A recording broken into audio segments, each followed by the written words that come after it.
जय श्री कृष्ण विद्यार्थी मित्रों, रेपी ई लर्निंग हमनी आपणी आज गजबनी दुनिया छे एमां हुं રાજપૂત सर फरी एकवार आपनुं हार्दिक स्वागत करूं छुं। आपणे चेप्टर 4 ना दाखला जोई रह्या छे। चालो अंत तरफ छीए आपणे, तो चालो जोई जईए। पहेला दाखलामां कीधुं द्विघात समीकरण 2x² - 4x + 3 = 0 ना विवेचक शोधो। पाछळनी લીટી भूली जाओ, विवेचक शोधवानुं के એટલે આપણી પાસે 2x² - 4x + 3 = 0 ने ax² + bx + c = 0 સાથે સરખાવતા a बराबर 2, b बराबर -4 અને c बराबर 3। चलो d बराबर b² - 4ac -4 નો વર્ગ 4 × 2 × 3 -4 નો વર્ગ 16 4 દુ 8 8 તેરીને 24 16 માંથી 24 જાય એટલે -8 જે 0 કરતા નાના છે માટે ઉકેલ શક્ય નથી। નિયમ પ્રમાણે કાંઈ પણ ઉકેલ શક્ય નથી। ચાલો આગળ।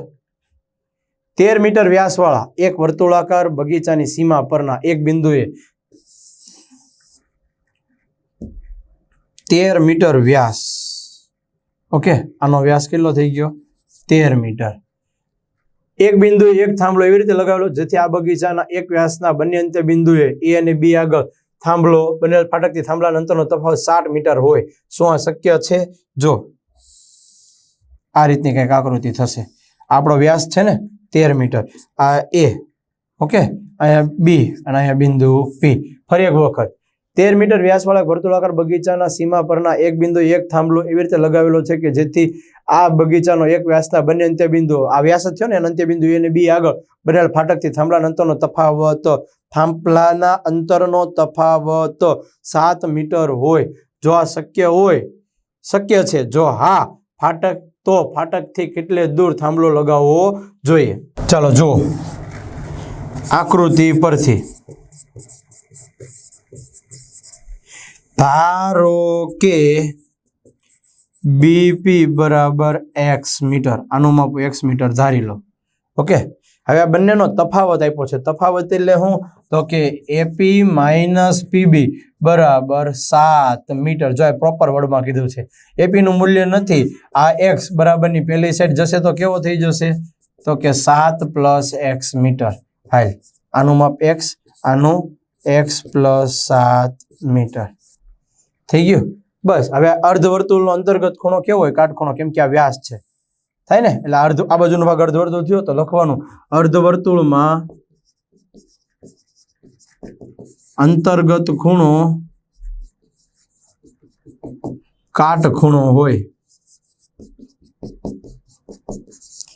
આના પરથી તમારે લખવું હોય તો શું લખાય? તો કે માપ ખૂણો P બરાબર 90।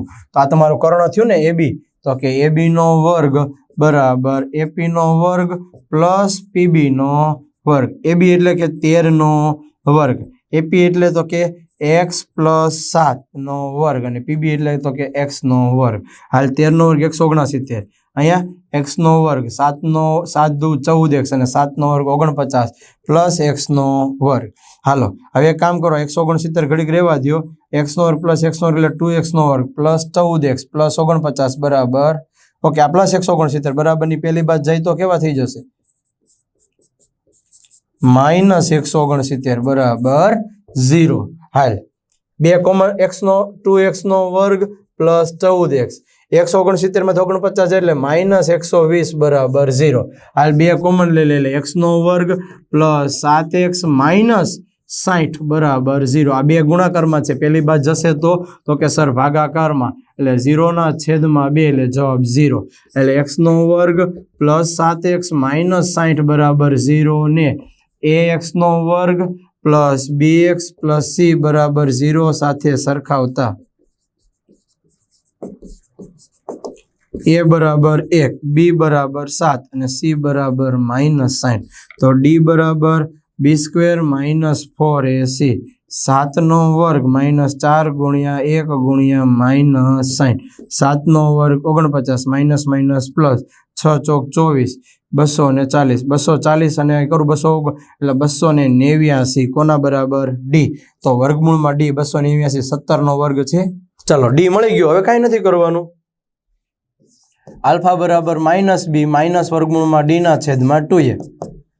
હાલ બી નું મૂલ્ય બોલ કેટલા 7, ડી નું મૂલ્ય તો કે 17 છેદમાં 2 ગુણ્યા એ નું મૂલ્ય તો કે સર 1, 17 18 19 20 21 22 23 24 બે માઇનસમાં છે એટલે -24 ના છેદમાં 2, 12 દુ 24 2 કેન્સલ એટલે જવાબ આવ્યો -12.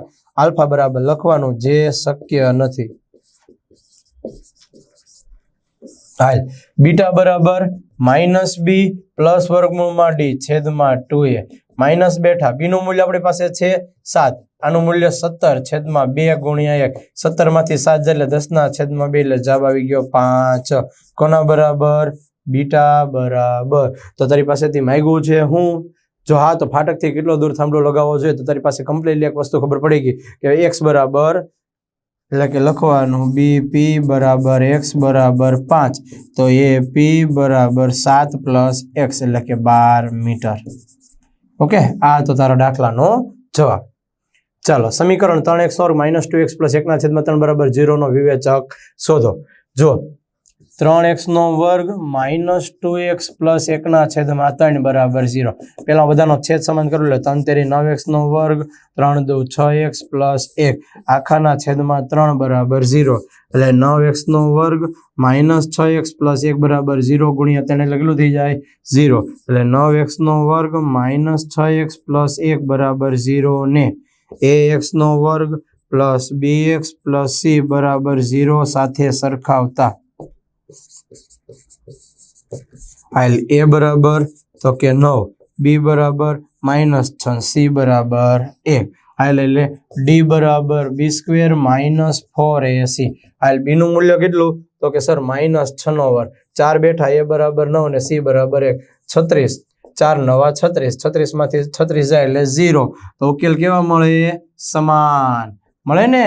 એટલે તારે શું લખવું પડે? આલ્ફા બરાબર -b ના છેદમાં 2a કે બીટા કયો તો બે નો જવાબ સેમ આવશે. b અને અહીંયા -6 અને એનું મૂલ્ય 9, 6 ના છેદમાં 2 ગુણ્યા 9 એટલે આપણે 6 એટલે 3 દુ 6, 2 ગુણ્યા 3 ગુણ્યા 3, 3 3 2 2 કેન્સલ એટલે જવાબ આવ્યો 1 ના છેદમાં 3.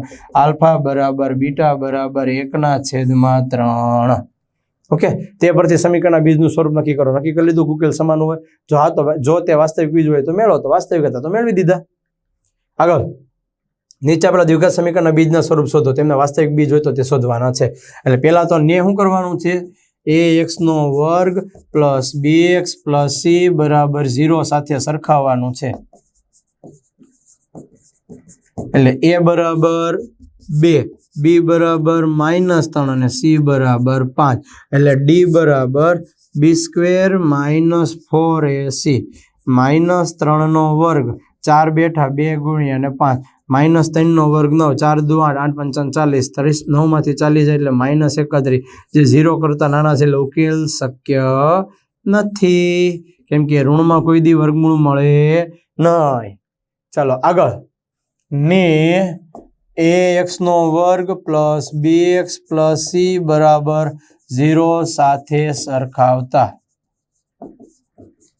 હાલો a બરાબર 3, b બરાબર -4 વર્ગમૂળમાં 3 અને c બરાબર 4 તો કે d બરાબર b સ્ક્વેર -4ac -4 વર્ગમૂળમાં 3 આખાનો વર્ગ 4 ગુણ્યા 4 ગુણ્યા 3 હાલો -4 નો વર્ગ 16 વર્ગમૂળમાં 3 નો વર્ગ 3 ચોકે ચોકે 16 ગુણ્યા 3 જો બે બાજુ જવાબ 48 -48 એટલે જવાબ 0. d બરાબર તો ઉકેલ કેવા હોય?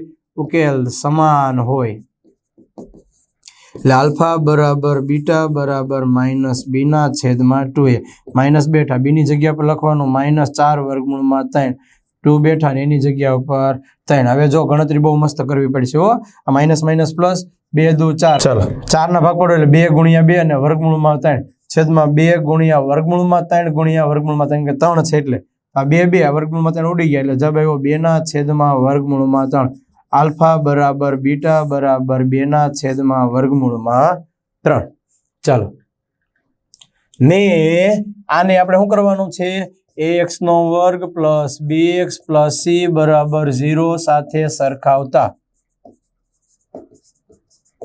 હાલ a બરાબર 2, b બરાબર -6 અને c બરાબર 3 તો કે d બરાબર બી સ્ક્વેર માઇનસ 4ac માઇનસ 6 નો વર્ગ 4 ગુણ્યા 2 ગુણ્યા 3 માઇનસ 6 નો વર્ગ 36 4 2 8 તેરી ને 24 ઓકે કમ્પ્લીટલી એક જ વસ્તુ કાંઈ માથાકૂટ કરવાની નહીં એટલે જવાબ આવે છે 12 કોના બરાબર ડી એટલે ડી એટલે વર્ગમૂળમાં ડી એટલે 4 તેરી 12 4 એટલે 2 નો વર્ગ ગુણ્યા 3 તો વર્ગ વર્ગમૂળ કેન્સલ એટલે 2 વર્ગમૂળમાં 3 કોના બરાબર વર્ગમૂળમાં ડી હાલો તો આલ્ફા બરાબર માઇનસ બી માઇનસ વર્ગમૂળમાં ડી ના છેદમાં 2a માઇનસ બેઠા બી ની જગ્યા પર કેટલા લખવા પડશે -6 વર્ગમૂળમાં ડી ની જગ્યા પર 2 વર્ગમૂળમાં 3 2 ગુણ્યા a બરાબર 2 એટલે અહીંયા કરવા જાય એટલે 6 - 2 વર્ગમૂળમાં 3 ના છેદમાં 2 ગુણ્યા 2 એક કામ કર 2 કોમન લઈ લે વધે 3 માઇનસ વર્ગમૂળમાં 3 આખાના છેદમાં 2 ગુણ્યા 2 આ 2 કેન્સલ એટલે જવાબ આવે 3 માઇનસ વર્ગમૂળમાં 3 ના છેદમાં 2